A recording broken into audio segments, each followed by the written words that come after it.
අම්මෝ මල ගෙදර දුර නිසා ගොඩාක් රැවුණා. දැන් එන්නෙන්නම පේන තෙක් මානක මිනිස් පුලුටක් නැහැ නේක. ටෝච් එක හරි තියෙන එක ලොකු දෙයක්.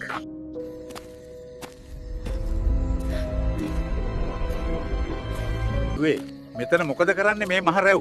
අනේ සීයේ බලන්නකෝ මට ගෙදරට යන අන්තිම බස් එකත් මිස් වුණානේ. එහෙමද දුවේ?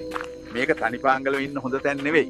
ඕන් දුවගේ ගෙදර ළඟද තියෙන්නේ? ඔව් සීයේ ටිකක් පයින් එවිදන් යන්න තියෙන්නේ. දුවව මට ටිකක් දැකලා හුරුයි වගේ. කොහෙදීද කියලා මතක නෑ තා. තව දුරද ගෙදරට දුවේ? දැන් ළඟයි සීයේ. අන්න අර පේන තමයින් අපේ ගෙදර තියෙන්නේ සීයේ. ඒක හොඳයි. කතාවෙන් කතාව ගෙදර ළඟටම එවිත්නේ.